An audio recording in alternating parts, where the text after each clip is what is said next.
దివ్యదేశాలు మహామహిమాన్వితం. మొత్తం 108 దివ్యదేశాలుగా ఆళ్వారులు తమ దివ్య ప్రబంధాలలో కీర్తించిన విష్ణు ఆలయాలని దివ్యదేశాలు అంటారు. ప్రతి దివ్యదేశంలో శ్రీ మహావిష్ణువు ప్రత్యేక భంగిమలో దర్శనమిస్తారు.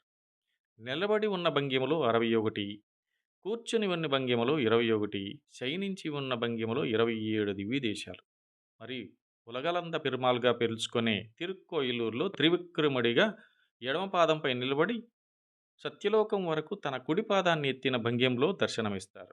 దివ్యదేశ దర్శనం విష్ణు భక్తి, శరణాగతి భావం పెంపొందిస్తుంది. మోక్ష సాధనకు మార్గంగా భావిస్తారు. అందుకే భగవన్నామాలలో ఎన్నో అద్భుత శక్తులు ఉన్నాయి.